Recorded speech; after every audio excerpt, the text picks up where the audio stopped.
Supreme court के फैसले के बाद अरावली पर्वतमाला पर खतरा मंडराने लगा है और अरावली बचाओ आंदोलन भी अब राजस्थान में जोर पकड़ता जा रहा है। राजस्थान के टाउन प्लानर हमारे साथ हैं संचेती जी साहब। सालों से ये लोग जो भी नया शहर बसता है उस वक्त उसे बसाने से पहले ये देखते हैं कि कहीं प्राकृतिक संपदा को किसी तरह का नुकसान न हो जाए। लेकिन अब इस फैसले के बाद जिसमें यह कहा गया कि 100 मीटर से ऊंची पहाड़ी यदि होगी तो अरावली पर्वतमाला की श्रृंखला कहलाएगी, वरना वह अरावली में नहीं आएगी। संचेती साहब, ये इतना गंभीर इस तरह का मामला सामने आना जिसमें यह कहना कि यदि कोई पहाड़ जिसकी हाइट 100 मीटर से नीचे है, चाहे 1 इंच भी, तो अरावली नहीं कहलाएगी, क्या संकेत है और क्या इसका असर पड़ेगा? ये मैं बताऊं कि अरावली पर्वत एक बहुत बड़ी लाइफ लाइन है और पर्टिकुलरली ये हरियाणा से शुरू होता है। हरियाणा, राजस्थान, दिल्ली एनसीटी तक जाती है। इसकी करीबन 1000 किलोमीटर की लेंथ में ये अरावली हिल्स फैली हुई है। उसमें से आप ये देखेंगे कि 500 किलोमीटर लंबाई में ये जो अरावली हिल्स है वो राजस्थान में फैली हुई है। ये एक महत्वपूर्ण राजस्थान के लिए इसलिए होती है कि पूरा राजस्थान का वेस्टर्न इलाका करीबन 60% ऑफ राजस्थान का जो एरिया है वो रेगिस्तान है। 12 से 13% एरिया अरावली का है, बाकी आपके ईस्टर्न राजस्थान का एरिया है। तो पूरे एरिया में राजस्थान में 12-13% अरावली का एरिया होते हुए भी इसका बहुत महत्वपूर्ण है। आप ये देखिए कि आज तक रेगिस्तानी एरिया जो भी रेत वगैरह है, आपके तूफान चलते हैं, तो यही एक बैरियर है जो कि इसको रोके हुए, जो कि ईस्टर्न राजस्थान को बचाए हुए है। दूसरा ये है, आपको मैं बताऊं कि नदियाँ, जो राजस्थान की नदियाँ, जिसमें सबसे बड़ी बनास नदी है। बनास नदी यहीं से निकलती है, जिसके कि करीबन 400-450 किलोमीटर की लंबाई में। फिर उसके बहुत सहायक नदियाँ हैं। वेस्टर्न राजस्थान में एक लूनी नदी है जो वो भी यहीं से निकलती है, उसकी भी बहुत सहायक नदियाँ हैं। लाइफलाइन भी कहते हैं उसको, मारवाड़ इलाके की। और मारवाड़ की एक ऐसी अकेली नदी जिसको अपन गंगा नदी भी कह सकते हैं मारवाड़ के लिए, और उनकी सहायक नदियाँ हैं।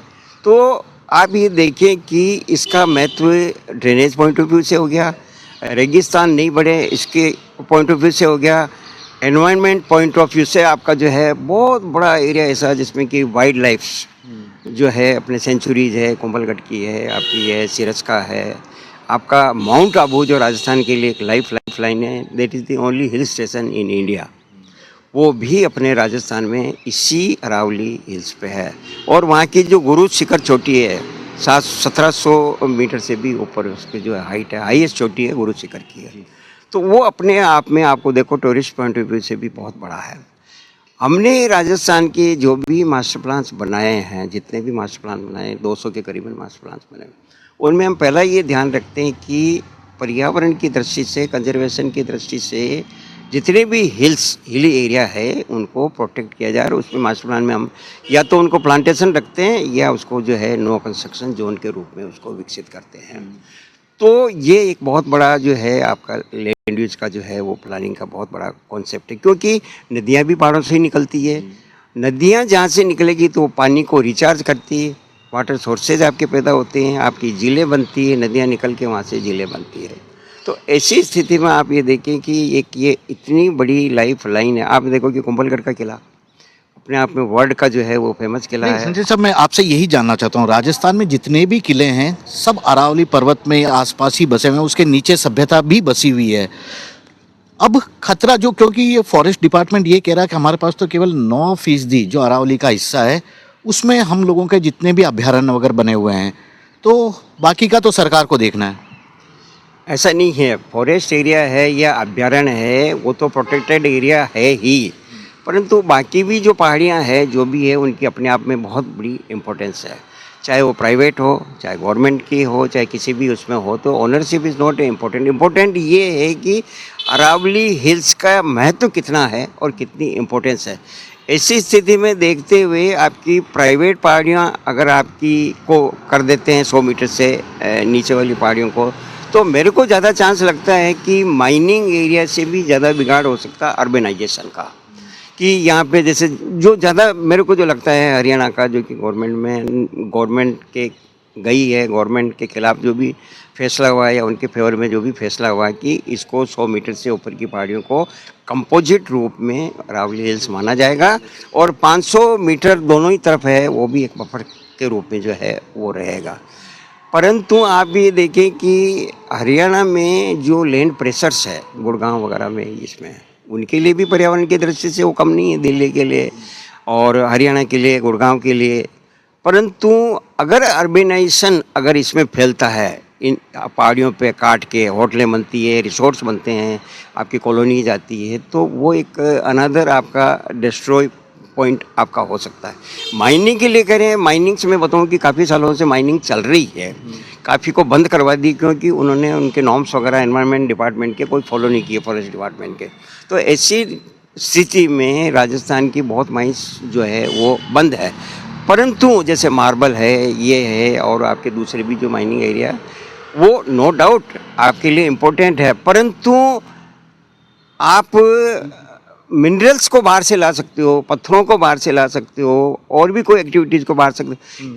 हिल्स को आप you can not create again, जो भी पहाड़ियाँ हैं उसको वापस क्रिएट नहीं किया जा सकता जी है। बिल्कुल, पहाड़ उगाया भी नहीं जा सकता, पेड़ जैसा तो नहीं है। लेकिन एक चीज बताइए ना, ये जो अरावली की पहाड़, राजस्थान का अगर भौगोलिक स्थिति देखा जाए, एक तरफ पूरा रेगिस्तान है और ये पूर्वी राजस्थान, 60% है हाँ, और पूर्वी राजस्थान पूरा अरावली के कारण हरा भरा है। नदियाँ। मैं आपको अगर फिजियोग्राफी देखें तो डायगोनली राजस्थान के बीच में से होकर निकलती है। जो आप ये समझ लें कि उदयपुर आपका जो है, राजसमंद वगैरह, ये जितनी भी पहाड़ियाँ हैं, अलवर, जयपुर वगैरह तक जो आपका पूरा एरिया आपका डायगोनली ये जो पहाड़ी चलती है। और इसका आप ये देखें कि आप हिस्टोरिकली ले हो या कैसे भी ले हो, आपकी बसावट से ले हो, किलों से ले हो, पर्यावरण से ले हो, रिचार्ज वाटर वगैरह, तो ईस्टर्न एरिया से जो नदियाँ निकलती है वो सारी की सारी नदियाँ आपको जो है वो पानी जो भी निकलता है वो आपका अरावली के हिल से ही निकलता है। और इसमें सबसे बड़ी जो नदी मैंने बताई है बनास नदी, जिस पे कि आपका डैम बसा हुआ, पूरा का पूरा बिसलपुर डैम इस पे बनास पे ही बसा हुआ, वो भी एक तरह से आपके राजस्थान के लिए, जयपुर के लिए, बहुत टाउन्स के लिए जो है पानी की पीने की जो है वो एक बहुत बड़ी समस्या। और अल्टीमेटली बनास का पानी आप ये देखें कि चंबल में जाता है, चंबल का पानी यमुना में जाता है। तो ये एक वाटर रिचार्ज की जो सोर्सेज हैं, वो अगर ये पहाड़ियाँ कटती है तो इनको जो है वो बहुत बड़ा एक तरह से जो है वो राजस्थान के लिए या आपके हरियाणा के लिए या आपको गुजरात के लिए जो है एक इफेक्ट आएगा। परंतु मैं कहूँगा कि आपको सबसे ज़्यादा जो मेरे को इसका महत्व लगता है वो राजस्थान के लिए लगता है कि वेस्टर्न राजस्थान जो कि 60% एरिया में रेगिस्तान फैला हुआ है, वो आपका ये एक बैरियर है जिसकी वजह से राजस्थान का जो भी आपकी हवाएं चलती है या तूफान चलते हैं, वो पूरा का पूरा आपका रेगिस्तान जो है इसकी वजह से ब्लॉक है। तो एक बहुत बड़ा जो है ये राजस्थान के लिए बूम है। क्या खतरा इस बात को लेकर नहीं है कि अरावली पर्वतमाला, जो मैं बचपन से, मैं खुद भी देख रहा हूँ और आप भी देख रहे हैं क्योंकि करीब 200 जगह की आपने प्लाउंटनिंग तैयार की है, बचपन से हम पढ़ भी रहे हैं, उसकी संरचनाएं कुछ ऐसी है कि अरब सागर से जो मानसून उड़ता है उसकी बारिश का सबसे रीजन अरावली पर्वतमालाओं के कारण ही बेहतर बारिश जो पूर्वी संभाग में होती है और उसका फायदा पूरे राजस्थान को मिलता है। मैं बताऊं कि अगर इसकी हिस्ट्री में जाऊँ तो ये करीबन 3000 वर्ष पूर्व यहाँ टेथिस सागर था, और उसके बाद जो है आपके पृथ्वी में जो भी संचालन हुआ, जो भी उसमें आपके रिफॉर्म्स आए, तो वो उसकी वजह से यहाँ पे जो है फोल्डेड माउंट्स में ये एक अरावली पर्वत जो है वो उसी जगह पे जो है वो बना है। और लाइफ लाइन तो मैं बताऊं कि राजस्थान के बच्चे को जानकारी है कि ये जो है अरावली पर्वत है वो कितना इम्पोर्टेंट है। आप फॉरेस्ट ले लो, आप वुडन ले लो, आप मिनरल्स ले लो, आपका टूरिज्म ले लो, आप इकोलॉजी ले लो, आपका एनवायरनमेंट ले लो, तो ये सारे एस्पेक्ट्स है वो एक जगह कहाँ मिलेंगे। आप देखो इंडिया में अगर आप जाओ तो एक ही जगह आपको, अच्छा जो राजा महाराजाओं ने भी जो आपके किले बसाए हैं, आप देखो कुंभलगढ़ है और भी जितने भी छोटे छोटे किले हैं या जो भी आपके सेटलमेंट है, उनको उन्होंने बड़े ही प्रोटेक्टेड रूप में उनको बसाए कि उनका बिल्टअप एरिया आप देखो नेग्लिजिबल है और एनवायरनमेंट को उन्होंने बचाया। इसी तरह से आप देखो कि जो आपका माउंट आबू बसा हुआ है, पूरा का पूरा पहाड़ी पे बसा हुआ है और इतना यानी सुंदर तोड़ा फोड़ा नहीं गया है कहीं। इतना सुंदर टाउन है कि इस पे जब अर्बन प्रेशर्स आए हैं कि नहीं हम तो ये पहाड़ियों को काट काट के हम होटलें बना लेंगे, जो जैसे आपकी शिमला मसूरी को जो बिगाड़ हुआ है ना, वो यहाँ पे बिगाड़ हो जाता है। तो एक हाई कोर्ट के निर्देश से कि आप इसका एक मास्टर प्लान बनाओ जिसमें कि जितने भी आपकी माउंट आबू के आसपास की जितनी हिल्स है उनको आप प्रोटेक्ट करो, और अन्यथा ये हिल स्टेशन जो है ये एनवायरनमेंट की दृष्टि से बिल्कुल बर्बाद हो जाएगा। तो एक कमेटी बनी थी, कमेटी वहाँ से आई और उन्होंने बिल्कुल आप देखो कि जहाँ आवासीय या रेजिडेंशियल कॉमर्शियल है उनको बिल्कुल उनको हटा दिया। हटा के उन्होंने यही कहा कि सारे जितने भी आपके लैंडस्केप जो है उनको बचाया जाए और बहुत सुरक्षित रूप में जो है होटल्स वगैरह को जो है वो विकसित किया जाए। एक आखिरी सवाल मैं आपसे पूछूंगा, एक बार फिर से जो दर्शक हैं उनको सरल भाषा में समझ में आए, सुप्रीम कोर्ट ने क्या कहा है अरावली पर्वत को लेकर, उसका क्या असर पड़ेगा और सरकार के पास, अब कम से कम राजस्थान सरकार के पास, क्योंकि अरावली की सबसे ज़्यादा किलोमीटर राजस्थान में ही है अगर देखा जाए एरिया, तो क्या ऑप्शन सरकार के पास भी बचता है? तीनों सवाल। मैं बताऊं कि ये जो सुप्रीम कोर्ट का डिसीजन है वो हरियाणा गवर्नमेंट की वजह से जो है ये डिसीजन हुआ पहाड़ियों के बारे में कि पहाड़ियों को डिसाइड किया जाए कि अरावली हिल्स किसको कहेंगे और कहाँ किसको प्रोटेक्ट करना, किसको नहीं करना, कितने पे आपको जो है अर्बनाइजेशन अलाउड करना है, या ज़्यादा जो वहाँ जो भी आपका बता रहा है ना वो बताएं कि माइनिंग की वजह से बिगड़ जाएगा। मैं तो आपको माइनिंग तो बरसों से चल रही है, आपको आगे वो आपको परमिशन देते भी नहीं है, जो बंद पड़ी है उनको बिल्कुल क्लोज कर देना चाहिए, आगे बिल्कुल परमिशन देनी नहीं चाहिए। जहाँ ज़रूरत है वहाँ एनवायरमेंटल पॉइंट ऑफ व्यू से जो है उसको बिल्कुल एग्जामिन करके ही बहुत ज़रूरी है तो आपको देना चाहिए। परंतु आप ये देखें कि सामान्यतया बिगाड़ इसलिए होता है कि इलीगल माइंस चल रही है, तो इलीगल माइंस की वजह से जो है पहाड़ियों में जो बर्बादी हुई है। सर एक सरकारी आंकड़ा ये भी कहता है कि राजस्थान में अरावली पर्वत की 26 जो पहाड़ हैं वो गायब ही हो चुके हैं, यानी कि जो इलीगल माइंस या जो भी कहें माइनिंग जैसी भी हो रही है, तोड़ फोड़ के कारण वहाँ पहाड़ ही नहीं बचे। 26 पहाड़ ऐसे हैं बड़े, जो 100 बड़े पहाड़ की बात कर रहा हूँ जो करीब 125 के आसपास हैं, उसमें से 26 गायब हो चुके हैं। बिल्कुल आप सही कह रहे हैं कि अगर ये प्रोटेक्शन मिला और अगर इसको फ्री कर दिया है और इसके जो भी है रेस्ट्रिक्शंस नहीं लगाए गए तो लोग तो पहाड़ों को काट रहे हैं। मैं आपको बेस्ट उदाहरण बताऊं उदयपुर का। उदयपुर का मतलब है गिरवा, और गिरवा मतलब है कि उदयपुर एक बॉल के रूप में बसा हुआ है जिसके चारों तरफ पहाड़ियाँ हैं। आप ये देख लें कि पिछले एक दशक में जो पहाड़ियों की दुर्दशा की काट काट के उन्होंने होटलें बनाने का या जो भी रेजिडेंशियल कॉलोनी जो वगैरह बनाई है, तो उसके बाद में एक पीआई लगी हाई कोर्ट में। हाई कोर्ट के एक दिशा निर्देश ये आए थे कि आप इसको प्रॉपर्ली एग्जामिन करो और आप डिक्लेयर करो कि इन पहाड़ियों को कैसे बचाया जा सकता है और डेवलपमेंट किस रूप में आएगा। तो ऐसी स्थिति में आपको हाई कोर्ट के एक निर्देश आए कि 15 डिग्री से ऊपर जो है वो जो भी पहाड़ियाँ हैं उसको आपको प्रोटेक्ट करना, और 15 डिग्री से नीचे की जो भी पहाड़ियाँ हैं उसको उसमें भी परमिशन देते हुए आपको बहुत चीज़ें फॉलो करनी है। हेवी डेंसली पॉपुलेशन नहीं आनी चाहिए, कॉलोनीज नहीं आनी चाहिए, बहुत बड़ी होटलों में जो बिल्टअप एरिया वो नहीं आना चाहिए।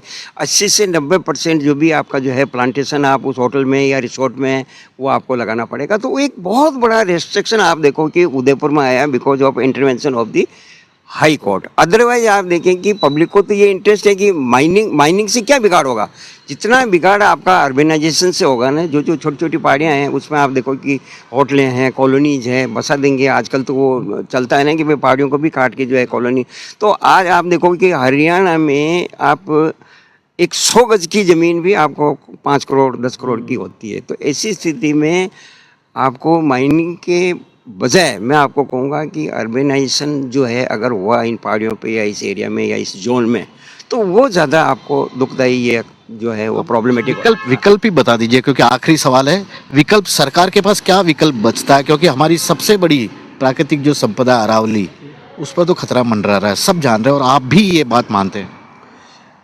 देखिए, सुप्रीम कोर्ट ने जो भी जजमेंट दिया है वो एनवायरनमेंट डिपार्टमेंट ने जो भी रिप्लाई शूट किया है उसके बेस पे उन्होंने कोई एग्जामिन उस लेवल पे कोई होता नहीं है, परंतु जो एनवायरनमेंट डिपार्टमेंट सेंट्रल गवर्नमेंट का है उन्होंने जो भी रिप्लाई दिया, जो भी एग्जामिन किया उस कमेटी ने, उस कमेटी के आधार पर उन्होंने जो है ये दिया कि भाई अरावली हिल्स को अपन इस रूप में प्रोटेक्ट कर सकते हैं।